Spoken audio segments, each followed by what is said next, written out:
So one of the topics that I wanted to talk about, I've played basketball for 25 plus years. I've played at a pretty good level. I was first team captain at university and then playing local league D1 and others in the northeast of England. But I'm good, but I'm not brilliant. I play with some really elite players, and the truth is you can tell the difference between what I class as a proper elite player, which is your kind of BBL level, and then everyone else. But one of the things that really kind of got me excited is that I had my 40th birthday in June. So when you turn 40, it opens up whole different leagues that you basically have something called Masters Basketball, which is kind of, some places do plus over 35s, but generally it's kind of over 40s, where basically it's a league of people that are all in that age group. And essentially you play basketball as that kind of thing. But what happened that through, passing the age group and becoming 40 myself, I'm now eligible to play. But it also opens up new challenges and new opportunities for things like the FIMBA GB team, which actually previously when I was 35, I couldn't access. So one of the things that was quite interesting is that we had the Vets League here in Newcastle. I joined a new team for that. We had 5 games, and luckily I finished top scorer in the league. I averaged, well, I didn't average 100 points. I scored 100 points over 5 games. So I averaged 20 points a game. My best game was 27 points against a team called Kenton. But what that did, it gave me the confidence that I have a lot of friends that play for the different GB teams, the different age groups, so over 55s, over 60s, men's and women's. And it was just a goal I wanted to strive towards, because realistically for the past 10, 15 years, when I left university, I was playing basketball just for fun.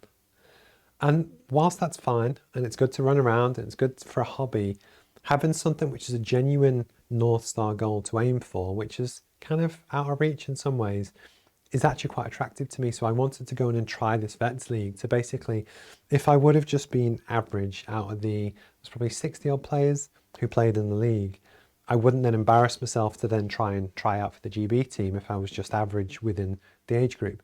Luckily, I did quite well. And then also the team that I currently play for, most of the guys are 18 to 24, give or take.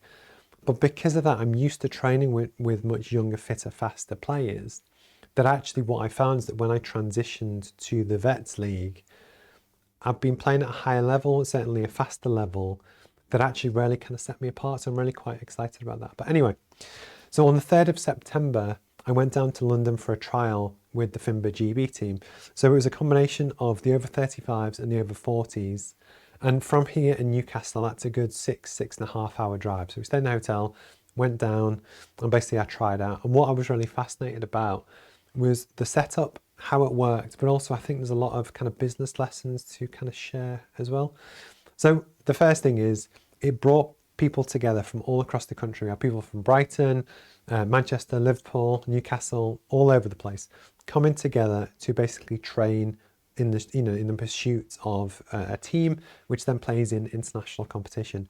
But that's fascinating because although you will get to know the team, it's almost like the best people of the age group coming together once a month throughout the country to kind of play and train together. That in itself was pretty intimidating.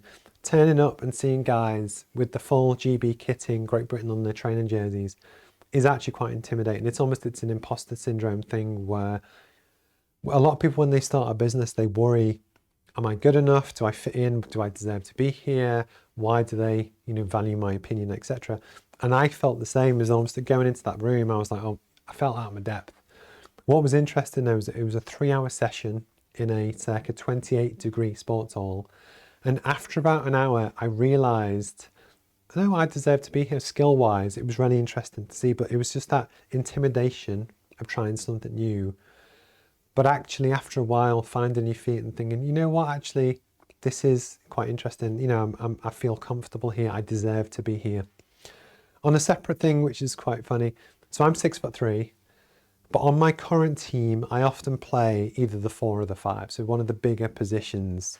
I'm 15 stone, I know how to use my weight, so actually that kind of works.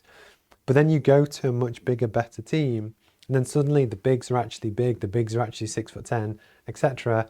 That now I can play a different position, And if you don't play basketball, that might not make any sense to you. But it was almost that as you kind of level up and try different things and expose yourself into different arenas, you realize that there's always a bigger fish, if that makes sense. And I think that's quite a good business analogy, that I think in some ways you might start a business with one person, but then as you grow, there's always going to be a bigger business, a bigger competitor.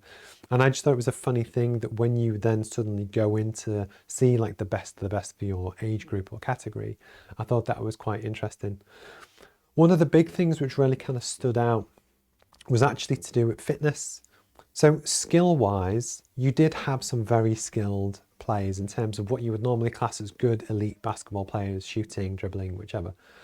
But the one thing that really kind of showed up was about the fitness level generally of the group. That I had COVID like the week before, so my cardio was pretty shot, and also I was recovering from a sprained ankle. But what was really interesting, it showed the difference between good and great looks like, and actually that's quite a big gulf. But I also found it quite inspirational because I thought, well, actually, if I can go work hard, train hard, and just hustle. So don't go and expect to be the best player, but actually, if on any sports team or any team in general, if you have that one person that works really hard, they put in the effort, they do all the right things, they're great to kind of be around. And that's the role I want to play. So actually, I've tried to cut down on my McDonald's, I've increased my exercise, I've got my spinning bike right there. But actually just seeing what excellence looks like was really kind of fascinating. And that also includes with the setup.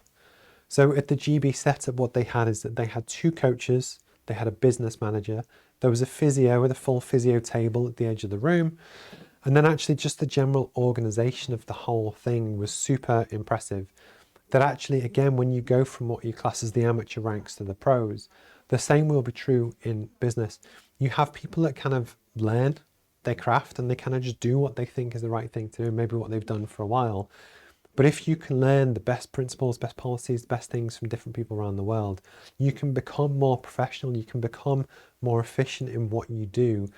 And actually it will make you better either at basketball or business through just seeing and learning what good and excellent looks like. Actually, I thought that was really kind of interesting to look at. Interestingly enough, we also, although we did do basketball stuff, of course we did, they expect people to know what they're doing. So they didn't teach you how to play basketball. Of course they're not, it's the GB team. But the focus on teamwork and culture was really, really impressive. So what they want is that if you're going to go to international competitions together, they don't want people to go off on their own, not spend time with the group, be a loner. They want people to make friends, look after each other, do stuff together, make sure people are okay. And I was really impressed with the amount of focus that went into that throughout the whole session. Was more than I'd ever seen before. And I think that's also true for business, that you can have a great team and great individuals who have great skills. But actually what you largely want is people that like to work together, they look out for each other, they work together. And actually just to build a really good culture is something that I didn't expect to see in high level sport, but actually it was really kind of fascinating to look at. And relating to this, they made a special effort. I mean, they actually made a big point about it, is that there was a few new people there and there's a few people that have been there for quite a long time. But they want people to get to know each other, go and say hello. And even to the point where when we had water breaks, they were scoring the team on how much like communication and stuff that we did. And one guy went off to just go outside because it was really hot, have a drink, I think make a phone call and then come back. But they actually almost punish the team because they don't want people going off on their own. They want people to look after each other and do stuff together. And I just thought it was a really interesting kind of work ethic and that kind of thing.